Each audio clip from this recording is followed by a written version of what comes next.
हाँ तो दोस्तों, अब हम बात करेंगे रेंज के बारे में।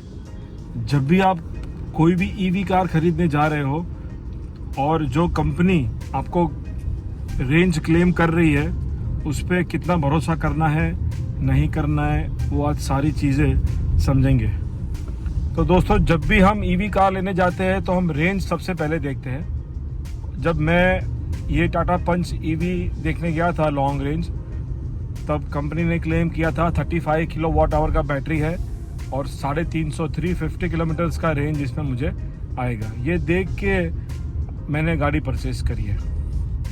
अब दोस्तों, हम ये समझते हैं कि मैंने ये कार को पूरा 1 साल से भी ज़्यादा टाइम तक चलाया है। आप ये मान के चलिए 13-14 मंथ्स तक मैंने इसको ड्राइव किया है और 21,000 किलोमीटर मैंने ड्राइव अभी तक इसको कर चुका हूँ।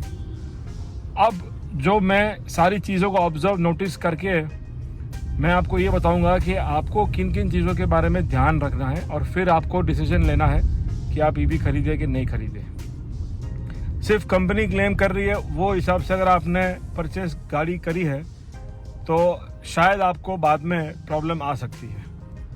तो सबसे पहले ये है कि आपका डेली कम्यूट कितना है, आप डेली कितना ट्रैवल करने वाले हो, 30, 40, 50 किलोमीटर्स, पहले ये देख लीजिए। और जब हम रेंज की बात करते हैं तो आपको पता है कि इंडिया बेसिकली एक हॉट वेदर कंट्री है जिसमें 6 से 7 महीने तक वेदर हॉट रहता है और विंटर के 2 से 3 महीने आप मान के चलिए और बाकी मॉनसून। तो दोस्तों, आप ये समझो कि ईवी कार की बैटरी सीधा सीधा अफेक्ट कर रही है वेदर को लेके। जितना वेदर गर्म होगा उतनी रेंज आपको कम मिलेगी और जितना वेदर ठंडा रहेगा उतनी रेंज आपको ज़्यादा मिलेगी। तो ये सबसे बड़ा फैक्टर है एक ईवी कार खरीदने में। अब दोस्तों, हम रियल लाइफ यूज़र और रियल लाइफ एक्सपीरियंस की बात करते हैं रेंज की। तो दोस्तों, जब मैंने समर में कार को चार्ज किया है अप्रैल मई जून के दिनों में, तब मुझे कार की 100% चार्ज करने के बाद जिसको लगते हैं कम से कम 12 से 13 घंटे। हाँ दोस्तों, ये समझ के आप चलना कि जो कंपनी चार्जर प्रोवाइड कर रही है उसमें 12 से 13 घंटे लगेंगे 100% चार्ज होने में। तो उसमें दोस्तों समर के टाइम पे मुझे रेंज आ रही है 230 से 240 किलोमीटर की। यहाँ एक चीज़ गौर करना कि कंपनी 350 किलोमीटर की रेंज क्लेम कर रही है। अब उन्होंने ऊपर स्ट्रीक दिया हुआ है, माने कंडीशन सप्लाई। अब मैं ये नहीं कह रहा हूँ कंपनी गलत है, पर जब रेंज कैलकुलेट कर रहे हो तो उसमें बहुत सारे फैक्टर्स से वो रेंज अफेक्ट होती है। तो दोस्तों, समर में मुझे 230 से 240 की रेंज आ रही है और जब मैं कार स्टार्ट कर रहा हूँ और जब मैंने एसी ऑन कर रहा हूँ तब यही रेंज में 10 to 12% तक कमी हो जाएगी तुरंत, क्योंकि आपने एसी यूज़ कर रहे हो। तो आप 240 से सीधा 210-212 पे आ जाएंगे। अब यहाँ मैं बात कर रहा हूँ लॉन्ग रेंज, माने 35 किलोवाट बैटरी की टाटा पंच ईवी। और अगर आपका कार में सामान ज़्यादा है, वेट ज़्यादा है, 3 लोग से ज़्यादा बैठे हुए हो, तो भी कार का रेंज में ऑलमोस्ट 4 to 5% का और एक्स्ट्रा इसमें डिडक्शन होगा। तो दोस्तों, ये हो गई समर की बात। अब करते हैं विंटर की बात। जब विंटर में आप मान के चलिए नवंबर, दिसंबर, जनवरी, फरवरी, इन महीनों में मुझे 100% चार्ज पे मुझे रेंज दिखा है 320 से लेके 325 तक। हाँ दोस्तों, ये रियल लाइफ एक्सपीरियंस मुझे हुआ है टाटा पंच ईवी के साथ।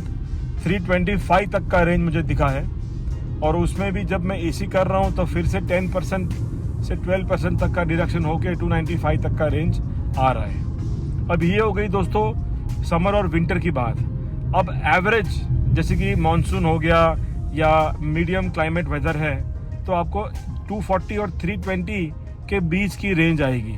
माने आप मान के चलिए 270-275 के आसपास आपको रेंज दिखेगी ये टाइम पे। तो ऑन एन एवरेज आप 260 किलोमीटर की रेंज लेके गाड़ी खरीद सकते हो। और आपका डेली कम्यूट है तो 3 दिन में एक बार अगर आप चार्ज करो या 2 दिन में एक बार, हालांकि आप हर रोज चार्ज कर सकते हो, और चार्जिंग कैसे करना है और उस पर किस तरह ध्यान देना है, उसके लिए मैं और एक वीडियो बनाऊंगा अलग से। पर फिलहाल के लिए आपको ये जानना ज़रूरी है कि बैटरी की जो रेंज है ईवी कार की, वो सिर्फ एसी से नहीं बल्कि और भी फैक्टर्स है। एक तो मैंने आपको बता दिया, वेदर से अफेक्ट होती है डायरेक्टली ईवी बैटरीज, और जो सबसे ज़्यादा अफेक्टेड हो रहा है वो सिर्फ वेदर ही है। उसके अलावा सेकंड नंबर पे आता है जो उसके मोड्स है। जैसे आप यहाँ देख सकते हो, इकोनॉमी, स्पोर्ट्स और ड्राइव। तो आपको इसमें 3 मोड मिल रहे हैं। सबसे पहला मोड है इकोनॉमी, जिसमें आपको कार बहुत ही स्लो पिकअप मिलेगी और ज़्यादा स्पीड में नहीं चलेगी। दूसरा है सिटी मोड, जिसमें एक मीडियम पिकअप करके आपको अच्छा सा स्पीड देगी। और तीसरा है स्पोर्ट्स मोड, जिसमें पिकअप बहुत ही ज़्यादा तेज़ रहेगा और गाड़ी स्पीड पकड़ने में बहुत टाइम नहीं लगाएगी। तो दोस्तों, ये आप पे डिपेंड करता है कि आपको कैसे ड्राइव करना है। आपने जो मोड चूज़ किया है वो हिसाब से बैटरी की रेंज फिर से 8 to 10% अफेक्ट करेगी। माने आप 320 किलोमीटर की रेंज दिखा रहे, आपने एसी किया है तो आपका अराउंड 290 to 85 तक आ जाएगा, और उसमें आपने अगर स्पोर्ट्स मोड किया है तो आपका 260 तक आ जाएगा।